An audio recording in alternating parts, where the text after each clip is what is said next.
When you set boundaries, the only people that will be upset with you about creating boundaries are the very people that benefited from you not having any.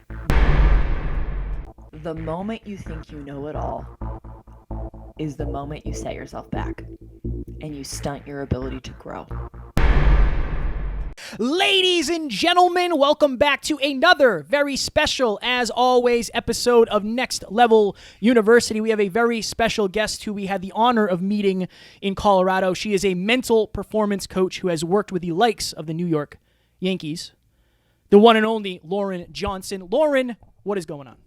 Oh, man. I am so happy to be here. This is going to be such a fun conversation. I have been looking forward to this since I met you in Denver. So this is it feels like a long time coming, but really it's only been a couple days. It has only been a couple days. I want to throw compliments out first. Alan and I have spoken about this, and the listeners know this. We get to meet a lot of people in person, and oftentimes we are let down, and we were so excited and genuinely impressed when we got the opportunity to meet you. So we are very grateful that you took the time out, and also grateful for the human being that you are.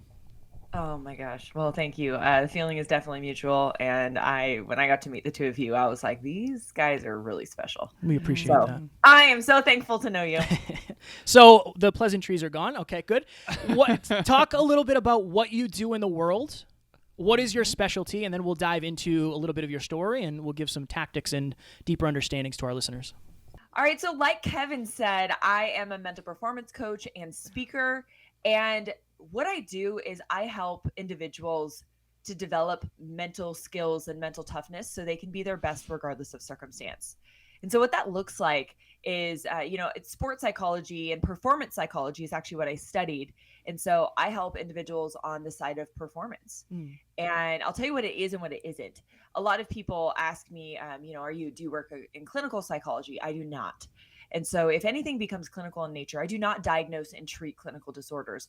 That's where I call in my good friends and people that I'm very close with that do that. And we collaborate on those areas. But what I do is I help people on the mental and psychological side of performance so we can show up as the best versions of ourselves, whether that's on the baseball field, in the boardroom, or at home. Lauren, I'm reading a book right now called Peak Performance, and I've read it several times, and I absolutely adore this topic, and I loved your speech so much. It was the best one, in my opinion, at the event. And that's nothing against the other speakers, but you did such a great job. So you're taking some of the best athletes, or you've taken some of the best athletes on the planet and made them 0.01% better. How do you go about that process when you take someone who's already the best in the world at what they do, literally, and make them even better? Like, what's that like? Well, I'll tell you that it's not me. I don't make them better. They make them better. What I do is I help guide. I help point out blind spots. I mean, that's what coaches do. We all have blind spots in our lives. And those are those areas that we can't see. Those areas that, we know are there, but we can't always have a good view of them. And so that's really my job, is I try to help individuals to find those small 0.1% differences, because really when we look at average versus elite, I think a lot of people think that there's this huge gap, but there really isn't. I actually just posted about this yesterday, is that you become elite by choice, not by chance. Mm-hmm. And so really what oftentimes it comes down to are these small differences in the choices that we make on a daily basis. And, a lot of times we look at success as this event, like it's the World Series, it's the Olympics, it's these events, but that's not actually what success is. Success are these tiny micro decisions that we make on a daily basis that add up to the Olympics, that add up to being a world champion. That's what that actually is. And so my job is to help find those small changes and small differences. And I collaborate. It's a collaboration. It's a team effort, because I can't go out there. I don't know what it feels like. I will never know what it feels like to stand in the box and face a 90-mile-an-hour fastball. I will never know what that's like. But when I work with people that do, they bring their expertise and I bring mine. And then it's a very collaborative team approach to finding what is going to be the best for them. Mm-hmm. So one of the things we learned in Colorado that was a heavy topic and a heavy theme was the power of story. I would love to hear your story about how you got to where you are, because obviously it's not by accident. How did you end up where you are today, Lauren? Oh my gosh. It's a loaded question, you know. Yeah, what part of the story do I start All at? of it. Can we do the Starbucks one? No, you do whichever one you're pulled to. You know, I'm pulled to this one, Alan, because you challenged me in Denver. When I was 15, my best friend took her own life. And oh my gosh, it rocked my world completely. And 3 months after that, my father told me to never speak to him again. And it was like a double loss. It was like, first I lost my best friend. And then 3 months later, my dad walked out of my life. And I was in this really, really dark hole that to be honest with you, I didn't know how to get out of.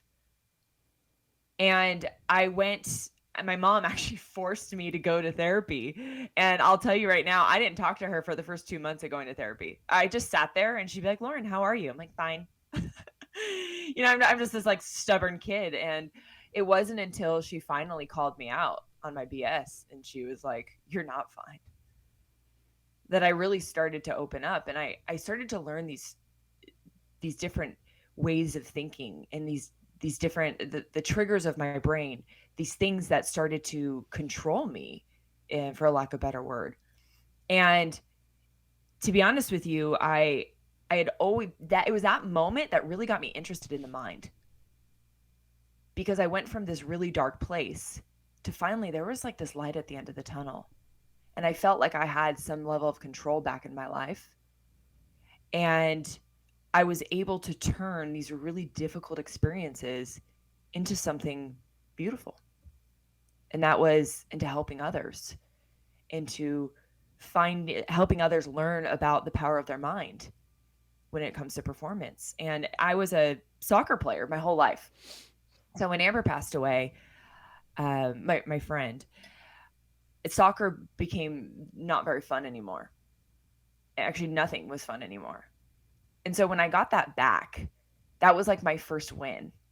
That was the first love that I got back after her passing. And it was what I would love to do. I identified as a soccer player. And I played all through college, and it was my senior year of college, and I received my 5th concussion. And I was told that it's no longer safe for me to play. And there goes another hit. It was like I climbed out of this hole and then I got thrown right back down into one. And I didn't really know who I was. It was this crazy identity crisis. And to be honest with you, I felt really sorry for myself. That first game on the bench, not playing, was rough. And it's crazy because it all kind of took a turn when I was in one of my classes, and a professor said, if you want to better yourself, start by serving others. And it really caught my attention. And so I started thinking, how can I serve my team? How can I serve the people around me? I can't contribute on the field anymore. So how can I contribute? And that's how I operated the rest of my senior year. And it was our senior year banquet when they asked us, all the seniors to say something. And I stood up there, and it was in that moment that I kind of had this light bulb moment. And I said, this was the best year of soccer, and I didn't step on the field once. This was the best year of soccer, and I didn't score one goal. And it was in that moment that I realized, when I stopped making it about me and I started making it about everybody else and serving other people, that I became ultimately fulfilled. And that really supported and led to my decision in doing what I do now. I am the most fulfilled when I am serving other people. And not only serving other people, but serving other people in this purpose of understanding the power of their mind and the power of who they can become. And the fact that we may not be able to control a lot of things that happen to us, but we can control the way that we respond to the reality that we're being faced with. And I'll tell you right now, a lot of people say, like, how are you so positive? And I'd like to say that I don't necessarily look at my thoughts as positive all the time, but I try to look at them as productive. It's fire. And when I look back at Amber and I look back at my dad, there were some incredible things that I learned from that, and I'm really thankful for. And that's what I choose to focus on. And so that's what kind of led me to actually pursue this passion. It's beautiful. Beautifully said.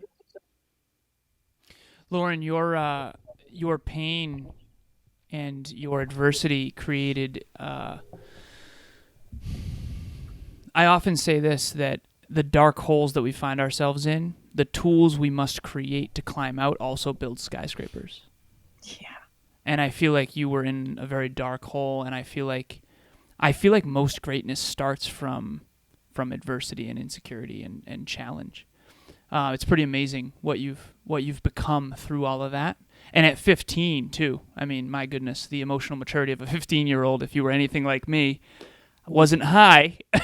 Right. So it's become such a superpower in hindsight, though, and it's really awesome. So this is a question that I like to ask people. I've kind of asked you this offline, but hopefully I'll give you another iteration of it. So you have your master's in performance psychology, correct? Okay. I asked you this when you were on stage, but I'm going to go a different route with it. What is it that you learned that was the most like, holy shit, I didn't know that before? That honestly common people, and by common people I mean anyone outside of performance psychology, wouldn't really understand, but if they did understand it, oh my goodness, it would change everything for them in a positive way. There's two things. The first one I'll say is more of a belief that I have now, is that you don't have to be perfect. Man, when I was younger, I thought I had to be perfect. I attached my worth to my outcome. And I learned that when you attach your worth to your outcome, your worth will always be temporary. And so I grew up with temporary worthiness. When I had good results, I was good. When I didn't, I was worthless. And so I learned this power of the mind in terms of how I can alter my perspective to alter my experience. And there's this, when I actually graduated from grad school, I believed that negativity was the problem and positivity was the answer. And it wasn't until about like a couple months in and I'm doing the work and I'm loving what I do that I'm like, I can't control my negative thoughts. Like, am I doing this wrong? Like, I thought I was mental coaching wrong. I'm like, there's something wrong with me because this is what I was taught and I can't do it. And that was until that I realized that there was this gray area that I hadn't been taught. That productivity is more important than positivity. So in other words, positivity comes secondary to productivity. It's unproductive to be negative, but it's productive to recognize the negative of your situation. Okay, there's a big difference between being negative and recognizing it. When we recognize the negative of our situation, we are allowing ourselves to get a preview so that we can create a detour if needed. So for instance, if you're on the highway and there's an accident ahead, that's information that you may want to know because then you can plan your detour around it. We want to welcome that information so we can plan for it. But just being negative, that's unproductive. And on the positive side, this is where I struggled. I thought we just had to, be positive all the time, even when you didn't feel like it. And that's just straight up BS. Okay, it didn't work for me. It doesn't work for any of my clients. Like, it's just not a thing. And so it's unproductive to just slap a false positive on a negative situation. That's like throwing perfume on a bad smell. It just makes it worse. But I know. Facts. He's looking at me. No matter how much Dre Carr, Lauren. You know what I mean? It is what it is. Sorry, I think I hit home there. But the choosing to find the good in a bad situation, you're not ignoring the facts of it, but you're choosing to find maybe an opportunity in it, or where you may grow from it, or how you might become stronger from it. That is productive. Kevin wants to ask a question. I'd love to. Yeah, I'd love the opportunity. Really important. Really important. I just want to say that one of the most important things that Kevin and we pulled you aside after your speech in Colorado, and we basically said, like, thank you so much for being so practical, because they're in this industry in particular, the self-improvement industry. Kevin and I say we are heart-driven, but no BS, no fluff. This isn't fluffy feel-good you. This is next level you. And you had a conversation with us, and basically, like, when you're working with some of the best athletes in the world, you can't say just think positive. They're going to tell you to take a hike. Like when they have a 90-mile-an-hour fastball coming at them, thinking positive doesn't exactly work. You need some skills and you need some discipline. And so I just want to say thank you so much, because you're in the self-improvement space, and you're talking to all of us about self-improvement right now. And if you're out there listening, Lauren is about self-improvement, but not just from this fluffy, feel-good place of, like, a lot of people talk about how, like, how many people do you know that talk about being motivated and being inspired and getting after it and improving yourself, but yet they're very out of shape? And again, it's okay. It is what it is. But the point I'm making here is that, like, it takes more than just positive thoughts to get real tangible results. Name me one person who doesn't want to be in better shape. Name me one person who doesn't want to be in love and sustainably in love. Falling in love is easy. Sustaining love is challenging, and it takes real work. And so just all I'm going to say is thank you so much for focusing on the real practical work that it actually takes to get these results that this industry so often totes.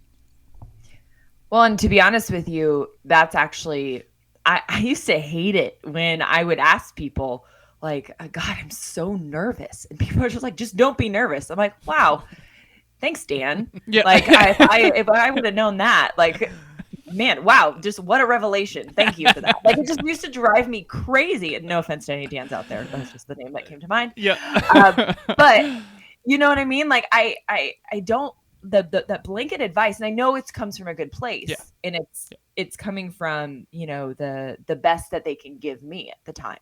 But I wanted more. I wanted to understand, like, how do I operate when I'm nervous? And that's another reason why I became so fascinated by this, is I didn't just want to know, like, what to do, what to think, what to feel. I didn't want people just to tell me that. I wanted to know why.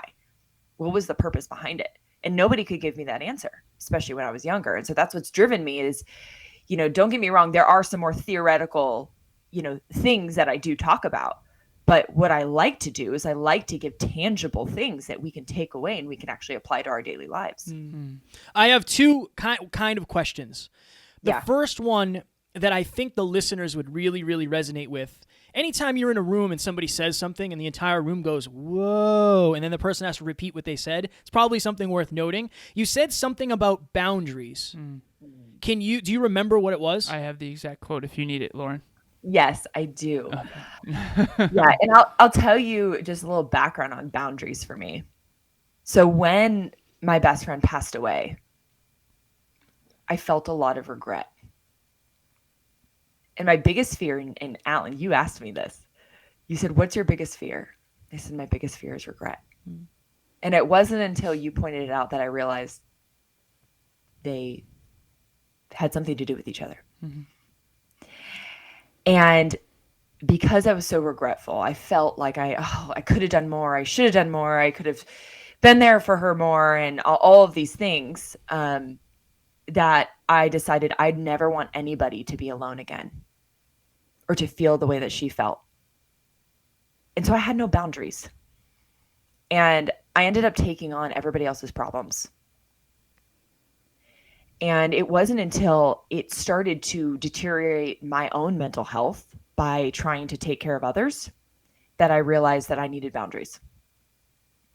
And something I learned about boundaries is if you set them, or when you set them, the only people that will be upset that you did are the very people that benefited from you not having any. Mm-hmm. You say that again for our listeners? Oh, you made her repeat it. That's strong work. See, that's why we did it. That's why we did it. That's fire. I've told multiple people that since I heard it in Colorado, by the way. when you set boundaries, the only people that will be upset with you about creating boundaries are the very people that benefited from you not having any. One of the most profound things ever, honestly. And I think people don't know why they don't have boundaries. I think I see a lot of, and I'd love your take on this, and I do have another point, I promise. I've seen a meme, and this really gets me fired up. If he really cares about you, he'll make time to text you back. It's like, yeah, no, for sure. Like, definitely. But people are, like, doing shit. You know what I mean? Like, not everybody's glued to their phone 24 hours a day. Like, I have a text out to many people right now who will not get back. Like, it'll be a week. Cool. Go do your thing. Go do you. I think we're almost in a society now where it's like, yo, you shouldn't have any boundaries. You should get back to me, like, the second I text you. So I just wanted to add something to that, too, because I think I do think that's... We're almost in this weird time where since you have your cell phone attached to you at all times, like, you should get right back to people. The other thing... Oh, okay, you worked and have worked and do work with some elite people. Mm-hmm. What? So two sides of it. Why are elite people elite? But also, what have you seen in elite people that made you say, like, oh, this is, like, still a regular human being? Good question. Thank you. Hello, my name is Dr. Tarryn MacCarthy, and I'm host of the Business of Happiness podcast. When I met Kevin and Alan 2 years ago, I had no idea of how much impact they would have not only on the success for my business, but also on my life. They've given me enormous perspective and true strategies, true tactics to take in my everyday business plan and in my life plan to make an even greater success. Kevin and Alan, thank you so much. I couldn't even begin to express my gratitude for all you've done for me. And if you're looking for similar mentorship, I highly recommend these incredible experts at the Next Level University. First question.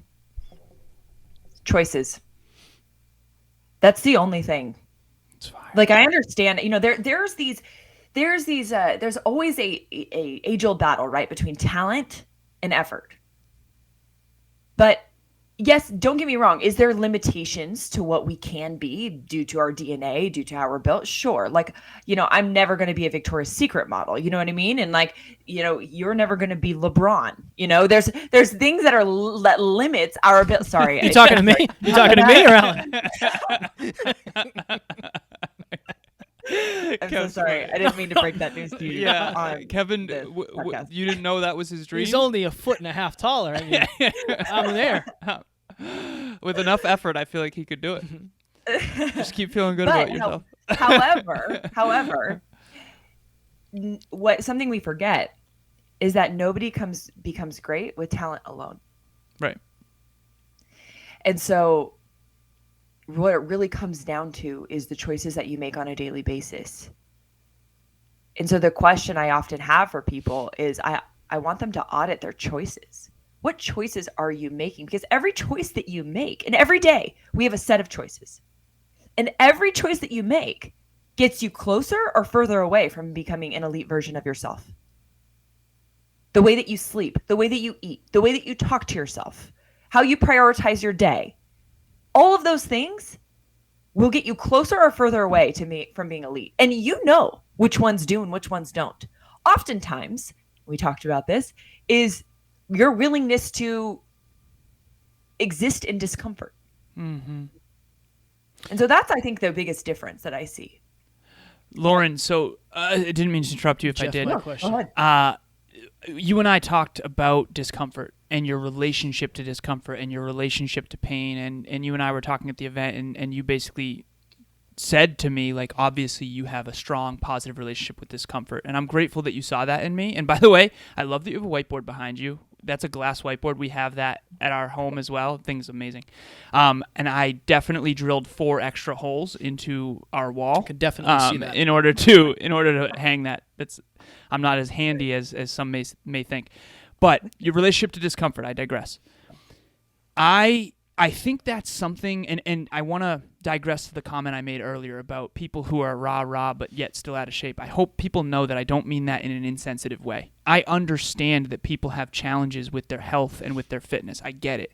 My point is this, though. You can't think your way into a hard workout without discomfort. The reason why I find fitness to be the best analogy for life is because no matter what your talent is, no matter what your background is, whether you're rich or poor, whether it's irrelevant. If you do the work, you will get better in fitness. If you don't do the work, your body will decay. It is the way that it is. It's physiology. It's the most tangible, practical thing. So regarding all of our listeners, health, wealth, and love. Okay, everybody wants a better relationship. Everybody wants a better body. Everybody wants to be wealthier. Let's be real. It's true. It's true. Okay, abundance. Mm-hmm. How is someone's relationship to discomfort and uncomfortable choices correlated with all these wonderful things that people want and flaunt on Instagram? It's everything. Your relationship with discomfort, if I could understand your relationship with discomfort, I could tell you what your life looked like. Because, and think of it like discipline. Discipline is doing the things that you don't really want to do. And we don't do them. Like my athletes, my individual clients, my companies that I work with, they don't go into discipline because they're like, yeah, this is what I want to do. This is fun. I'm working out on a Saturday night, or I'm eating this instead of pizza. Like they're not doing it because it's fun. They're doing it because what they want is on the other side of it. Mm-hmm. And so my question is, what do you really want? If you want something, like if you want to be fit, if you want to be in shape, if you want to be financially free, you'll find it on the other side of discomfort. But if you are not willing to exist in it, then you are going to receive something very different. Mm-hmm. Because your ability to withstand, and I wouldn't say even, discomfort sucks for everybody. Like I know a lot of people go, oh, well, that's easy for him. He's, good at this. No, I work out, I don't know, 3 to 5 times a week, depending on the week. I still don't love doing it, but I do it because what I want is on the other side of it. Mm-hmm. And I'll tell you right now, if you want to grow, you can't be comfortable and grow at the same time. No one ever became great comfortably. And so if you want to improve the position you're in, improve your relationship with discomfort. And you can do that in so many ways. One way to do this is write down a list of all the things that are uncomfortable, but are good for you. That's fire. These are these things that you have been avoiding, that you're like, yeah, I know I got to do that, but you've been making excuses. Like if you really think about it, you're making excuses for every reason why, oh, well, I can't because I have this. You can always find a reason why you shouldn't. And I want you to find one reason why you should. And so you take that list, you circle one of them, and just lean into it and go for it. Because as you do that, as you build your relationship with discomfort, you're going to start to see things change. But that relationship is so important to be able to get what you want on the other side of it. Lauren, what do you do weekly that, other than exercise, because I know exercise sucks, right? Alan and I always talk about that. I try to be very honest and transparent of like, this is uncomfortable for me. You're an easier interview because I know you and I've met you and I've hugged you, so it's different. But like, this is scary. Giving speeches is terrifying. I strongly dislike flying, almost more than anything other than sharks. So flying over the water is a whole thing for me. But like, most of the stuff I do is uncomfortable, but I know that I have to do it. What do you do on a weekly basis that is uncomfortable for you? Well, another thing that I just did is I joined another soccer team. And I'll tell you right now, my whole life, after I graduated and after I obviously couldn't play to the degree I wanted to, can't head the ball, still don't. But because I wasn't as good as I was in college, I hated playing. Like hated it. When I first started playing indoor after, my soccer career was kind of over, I would come home so mad, so upset. And I would be like, why are you putting yourself through this? Like, why are you even doing this? This sucks. And I have now, not only do I play in one league, but I was asked to play in a second. And my immediate response was, no, like, you don't want to do that. But that's precisely why I chose to do it. And so now I play twice a week because part of it's really uncomfortable.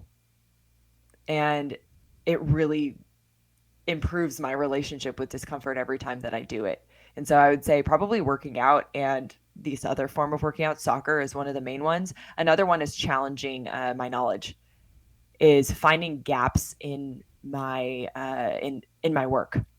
That's also very uncomfortable.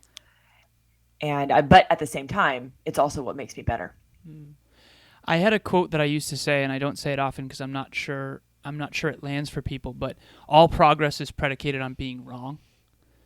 And so I love being wrong. I learned how to love being wrong. I don't actually love it. It sucks. But I do love what's on the other side of it, which is improvement. Right. Kevin and I just learned a distinction on iTunes analytics that made us question everything. Oh, yeah, it was pretty painful. Yeah, and that was right before this interview, by the way. So if we're off, that's why. No. But, like, that's the thing. How do we – not only is your relationship with discomfort important, but you just mentioned knowledge. I honestly believe I have someone in my past, and I'll keep it anonymous, who thought she knew everything. Okay, and I was a fitness coach and a fitness model and a fitness competitor at the time, and I was learning from some of the best, I think, fitness minds in the world personally.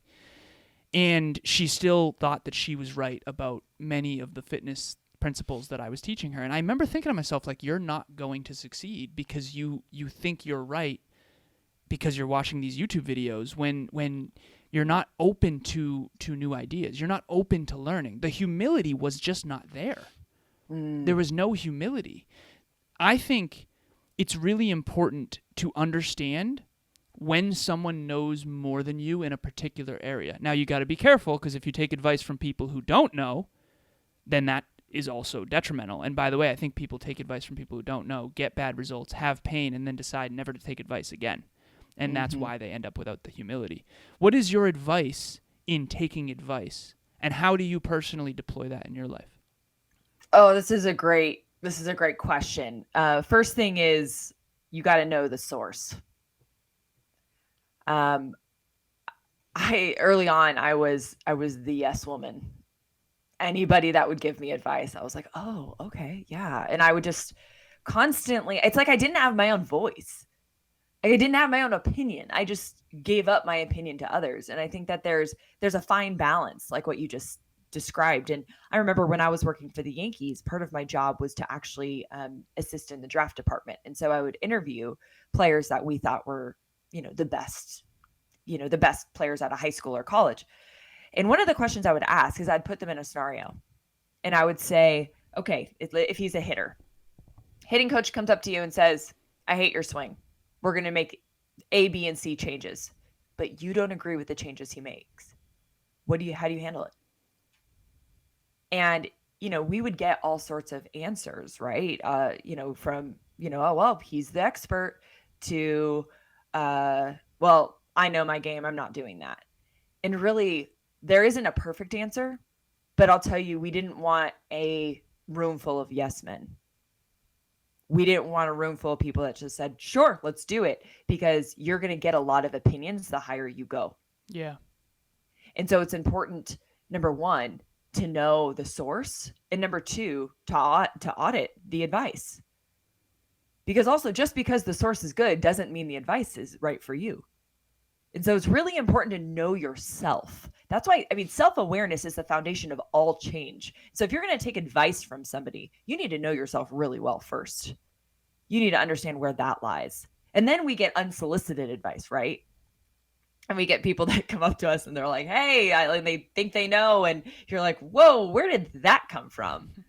And that's really important to understand the source. Before you consider the advice, you have to consider the source, and you have to consider what this means for you in your process. Because there are times where I've taken advice, and one of the things I'll also say about this in terms of advice is that when you take it, don't be afraid to change it quick. Like, learn it, and if it doesn't work, change it quickly. But there's nothing wrong with adopting it and trying it. But I would just say the source is so, so important, because it's something I didn't really think about. I just thought anybody who is considered a quote unquote expert was somebody I should take advice from. And I realized some of those pieces of advice were not coming from a place where they actually knew me and how their advice fit in with me. It was more so what they wanted me to know, not what I needed to hear. What about people on the other end that are closed off to advice? Because I'm like you, I was like be the student in every room, and I've since learned the long-term detriment of that, like you did. And now I try to be the guide in the arenas that I've mastered, and I try to be the student specifically based on the source. But what about people that are closed off and they really don't think anyone knows the answers? They don't have mentors and coaches. What would you say to them? The moment you think you know it all is the moment you set yourself back and you stunt your ability to grow. I learned that very early on because, sure, not every piece of advice is going to be for you, but all of your advice for yourself also isn't for you. We have a very limited view of ourselves. And if you think about knowledge, okay, think about it like, I don't know, if you draw a circle, we all have a limit to our knowledge. And every time that we learn, we expand those limits. Mm-hmm. But all of our circles are different sizes. And if you think that you know it all, you're never going to expand it. I think it's so important to lean into those questions and be curious. You don't have to accept it immediately, but be curious. Ask questions. Find the gaps. If you think there's a gap, go find it. But I think a lot of times what happens is ego gets in the way.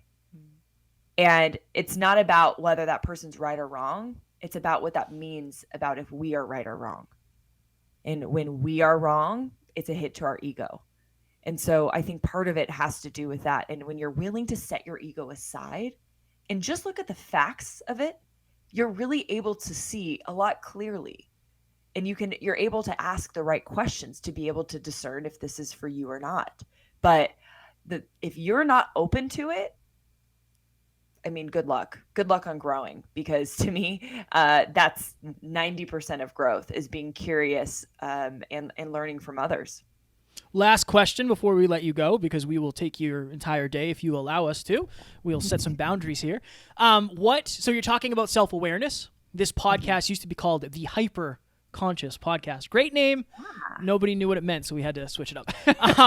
What is something that you have learned about yourself recently that really shifted your perspective, the paradigm, your habits, like anything? What is something powerful that you've learned about Lauren? This is a great question.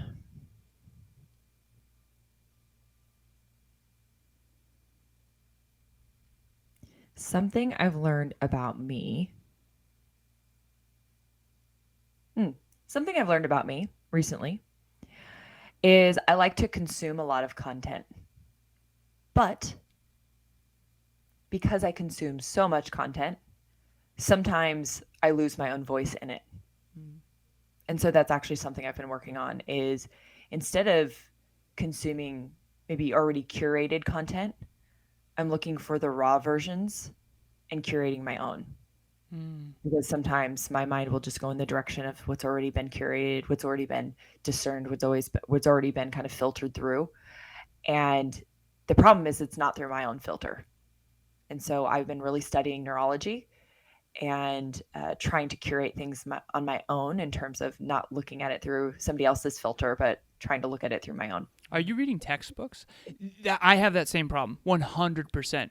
Because at the top of the business models, it's a very palatable, wide net, and it's already very curated. It's already very filtered. And I mean, I remember talking to you about your identity formula, I equals B plus A, which is your identity equals your beliefs plus your action. I remember saying offline, like, Lauren, I know that there's a lot more to identity than just what you believe and what you take action, even though I thought that was fire for a speech. Mm-hmm. Are you studying like textbook on identity? Like, what are you doing? Like, okay, so textbooks are like, for people out there listening, it's like understanding the entire theory versus the golden nuggets that you get on a podcast. Correct. What are you doing practically for this? And this is kind of a selfish question, but seriously. Yeah, so there's a couple professors that I follow on YouTube, and it's literally like sitting in their class. And they have essentially, they're teaching neurology through these YouTube channels. One of my favorite ones is Dr. Huberman, Andrew Huberman, and it's called the Huberman Lab. And he talks the one I'm listening to right now is all about the neurology of motivation and different chemicals and how they operate. And I'm connecting that to mental skills. Right. And so by understanding the chemical process in our brain and the way our neurology works, I'm connecting, this mental skill actually helps drive this chemical. This mental skill actually helps suppress it. And so what it's doing is it's giving me a more broad understanding versus, the theories that I learned in my master's were like, okay, if Johnny says this to himself before a competition, he's more likely to succeed, or he feels better, or you know what I mean? And so they don't talk about the neurology side of it. And so for me, that's where I'm really learning to connect the pieces, and I'm fascinated by it. But the cool thing is, by learning that, I am finding gray areas, and I'm able to actually upgrade some of the things that I teach. Absolute fire. Lauren, I highly recommend The Art of Impossible by Steven Kotler. We interviewed him on the show. He does a very deep dive into how to do what seems to be impossible over the long term from a neurobiological standpoint. You'll absolutely adore the book. Right up my alley. Absolutely. Yes, I will definitely get that. I recommend to you guys the book, The Molecule of More. The Molecule of More. Consider all about it done. dopamine and our motivation. Can you screenshot it and send it to me, please? Got it. Awesome. Thank you. I can see why you guys got along so well. Yeah. 2 peas in a pod. Yeah. Lauren, where can people learn more about you? Where can they consume your content? Where can they follow you? Where can they get coached by you? Just talk about yourself a little bit. Yeah, no, I appreciate that. So the best way to actually get connected with me is through my website, which is laurenjohnsonandco.com, all spelled out, laurenjohnsonandco.com. And there you'll find all my social media handles, my YouTube channel. There you can sign up for my weekly newsletter, where I give you practical tips to be able to apply to your own daily lives. And then if you want to work with me, there's a form on my website where you can fill out, and we can get in contact. But either way, I love to connect with new people. And so anybody that wants to connect, please reach out. And I just want to give you a shine. I know it's good to talk about yourself, but I think it helps when we say how amazing you really are behind the scenes. And like I said at the beginning, you are a shining light, and we were just so happy and grateful for the opportunity to be in your presence. And you're just an amazing human. And I have nothing but love for you, and I'm grateful for the opportunity to chat today. Oh, thank you guys. The feeling is definitely mutual. I'm so thankful to know you guys, and thank you for having me on today. Lauren, this was such a powerful episode, and I just want to second what Kevin said. Lauren is a peak performer, and she's into the mind, but I think all of it comes from the heart, and I've seen that in person, in the flesh. And so do not take what she said lightly. Please apply it. And thank you so much, Lauren, for doing this. This was one of my absolute favorites, and we've got a lot, so that is saying something. I think Steven Kotler and you are right neck and neck personally, which is saying something considering he's one of the top neuroscientists on the planet. So, let's go. Seriously, this was great. Thank you so much. Thank you.